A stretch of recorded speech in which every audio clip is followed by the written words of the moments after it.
دوستو، آپ میں سے بہت کم لوگ جانتے ہوں گے کہ بیت المقدس یعنی مسجد اقصیٰ کو سلطان صلاح الدین ایوبی نے فتح کیا تھا۔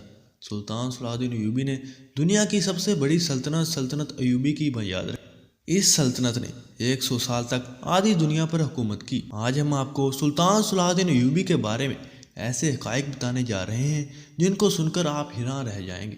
مو ٹی وی کے معزز دوستوں اور میرے ہم عزیز ساتھیوں، السلام علیکم۔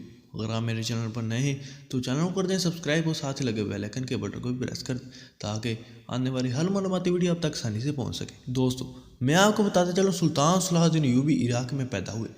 شروع میں سلطان صلاح الدین ایوبی نور الدین جنگی کے سپہ سالار تھے، لیکن 1164 میں انہوں نے جب مصر کو فتح کیا تو نور الدین جنگی نے ان کی بہادری کو دیکھتے ہوئے ان کو مصر کا بادشاہ بنا دیا، اور اس کے بعد سلطان صلاح الدین ایوبی کی سلطنت کا دائرہ پھیلتا ہی چلا گیا۔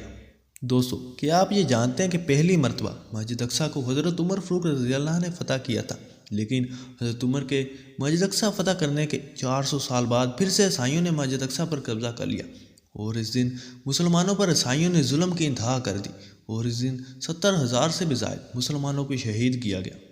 اور جب اس بات کی خبر باقی مسلم ممالک کو پتہ چلی تو ان کی نیندیں اڑ گئی، اور سلطان صلاح الدین ایوبی نے مسجد اقصیٰ کو واپس لینے کے لیے عیسائیوں سے 12 سال تک جنگ کی، اور انہوں نے اپنے 12,000 سپاہیوں کی عبرت سے عیسائیوں کے 63,000 کے لشکر کو خاک میں ملا دیا۔ انہوں نے مسجد اقصیٰ کو فتح کرتے ہی عیسائیوں کی معافی کا اعلان کر دیا۔ عیسائیوں کو نہ صرف مسجد اقصیٰ کی زیارت کی اجازت دی بلکہ ان کو کھانے پینے اور رہنے کے لیے جگہ بھی دی۔ سلطان صلاح الدین ایوبی کی اس رحم دلی سے عیسائی اور یہودی اس قدر متاثر ہوئے کہ انہوں نے اسلام قبول کر لیا۔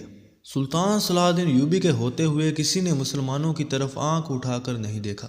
سلطان صلاح الدین ایوبی کے ذات کروائی گئی مسجد اقصیٰ پر مسلمانوں نے 750 سال تک حکومت کی، لیکن 1948 میں امریکہ، فرانس اور برطانیہ نے مل کر فلسطین میں ایک یہودی ملک اسرائیل کی بنیاد رکھی، اور بیت المقدس کے آدھے حصے پر یہودیوں نے قبضہ کر لی۔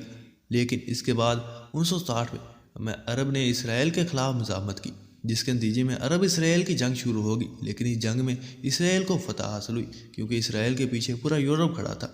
اس کے بعد بیت المقدس کے دوسرے حصے پر بھی یہودیوں نے قبضہ کر لیا۔ مسجد اقصیٰ مسلمانوں کا قبلہ اول ہے۔ مسلمان 17 مہینوں تک اس کی طرف منہ کر کے نماز پڑھتے تھے۔ ناظرین، کیا آپ جانتے ہیں کہ حضرت محمد صلی اللہ علیہ وآلہ وسلم نے معراج کا سفر یہیں سے شروع کیا تھا اور مسجد اقصیٰ میں ہی تمام نبیوں کی امامت کی تھی؟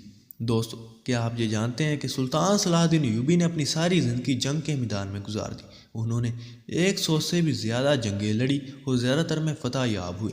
آپ میں سے بہت کم لوگ جانتے ہوں گے کہ سلطان صلاح الدین ایوبی حافظ قرآن بھی تھے۔